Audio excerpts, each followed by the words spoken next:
नहमदुहु व नुसल्ली अला रसूलिहिल करीम अम्मा बाद अऊज़ु बिल्लाहि मिनश शैतानिर रजीम बिस्मिल्लाहिर रहमानिर रहीम या अय्युहल्लज़ीना आमनू कूनू मअस सादिकीन सदक़ल्लाहुल अलीयुल अज़ीम। मेरे वाजिबुल एहतराम भाइयों दोस्तों, हज़रत मुजद्दिद आलिफ सानी रहमतुल्लाह अलैह बहुत बड़ी अजीम शख्सियत बरसगीर के रूहानियत के वो इमाम माने जाते हैं, मुजद्दिद हैं, जो 1000 साल बाद ऐसी अजीम हस्ती जो है अल्लाह ताला लोगों की रूहानी रहनुमाई के लिए इस दुनिया में फरमाते हैं। तो आप वो हस्ती हैं जिन्हें अल्लाह ताला ने 1000 साल के बाद लोगों की इस्लाह के लिए, रूहानी तालीम और तरबियत के लिए, शरई उलूम के नफूज़ के लिए अल्लाह ताला ने आपको भेजा है। और मेरे भाइयों दोस्तों, आपने अपने जितने भी मुतालिकीन हैं, मुरीदीन हैं, उन सब को तालीमात रूहानिया दी। और न सिर्फ ये है कि अपनी सोबत में उनको तालीम और तरबियत की नेमत अता फरमाते रहे, बल्कि अगर कोई दूर उनके मुरीदीन बैठे होते थे तो उनको भी खतूत के ज़रिए से खतूत भेजकर उनकी तालीम और तरबियत जो है वो फरमाते थे। और जो मुरीदीन जिनको हज़रत से कोई सवाल पूछना होता था, कोई इस्लाही बात पूछनी होती थी, तो वो फिर ख़त लिखते थे हज़रत को, हज़रत उनका जवाब अता फरमाते थे। तो आज ये सिलसिला शुरू हो रहा है हज़रत के मकतूबात के सिलसिले में। हज़रत की इब्तदाई ज़माने का ये ख़त आपने भेजा। ये पहला ख़त है जो हज़रत ने हज़रत ख्वाजा बाकी बिल्लाह रहमतुल्लाह आपके मुर्शिद अज़ीम थे की खिदमत आलिया में ये आपने इस मकतूब को रवाना फरमाया। तो फरमाते हैं कि इस्म हो ज़ाहिरों की तजल्लियात का ज़हूर हर शय में मालूम हुआ, इसके बाद तजल्लियात पोशीदा हो गईं और फ़ना ज़ाहिर हुई और अनानियत और नफसानियत वगैरह जाती रहीं। इस्लाम हकीकी के आसार और शिरक ख़फ़ी के दूर होने की अलामतें ज़ाहिर हुईं। ये आपका ख़त मुबारक जो आपने अपने मुर्शिद की खिदमत में ये पेश किया। तो इस सिलसिले में इस्म अज़-ज़ाहिर के अनवारात और तजल्लियात का ज़हूर जब आप पर हुआ तो अल्लाह ताला हुवा ज़ाहिर हुवल बातिन, कि अल्लाह ताला ज़ाहिर भी हैं और बातिन भी हैं। तो अल्लाह ताला की तजल्लियात ज़ाहिर में भी आपको नज़र आईं और इसका नतीजा ये निकला कि आप के जो अंदर अनानियत थी वो भी ख़त्म हो गई और नफसानी जो ख्वाहिशात थीं, जो हिजाबात थे, जो अल्लाह और बंदे के दरमियान ये अनानियत और नफसानियत के हिजाबात हैं, बड़े हिजाबात हैं, ये दूर हो गए कि आपने हकीकत को पहचान लिया। शरीयत के जो अहकामात थे उनके इसरार और रमूज़ आप पर खुल गए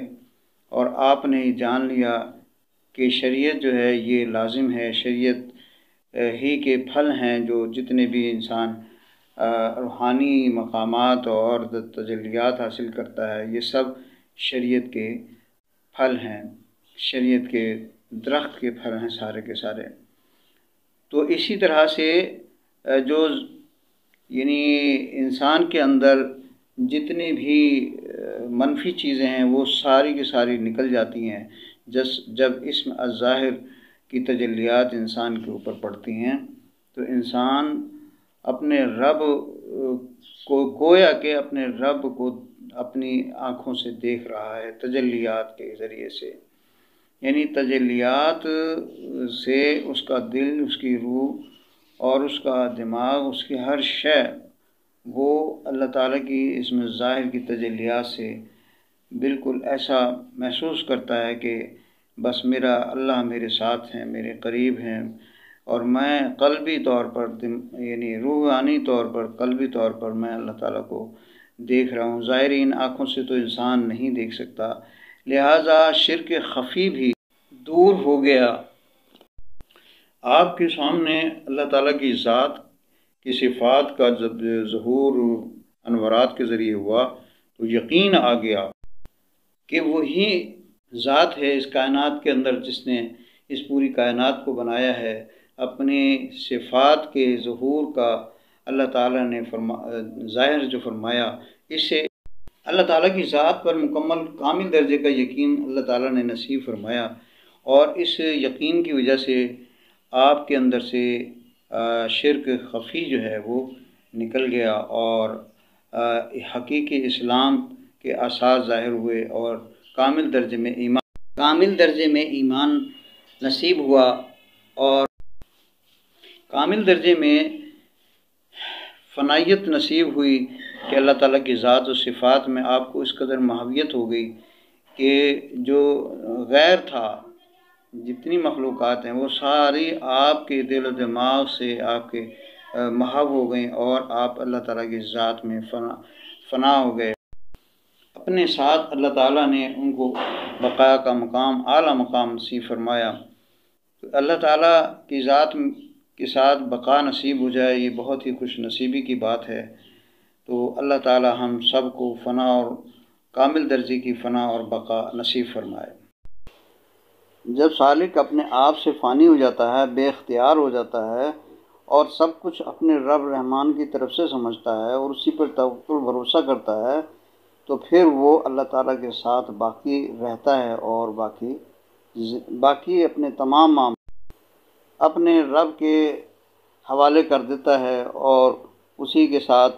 اپنی زندگی گزارتا ہے۔ اس طرح سے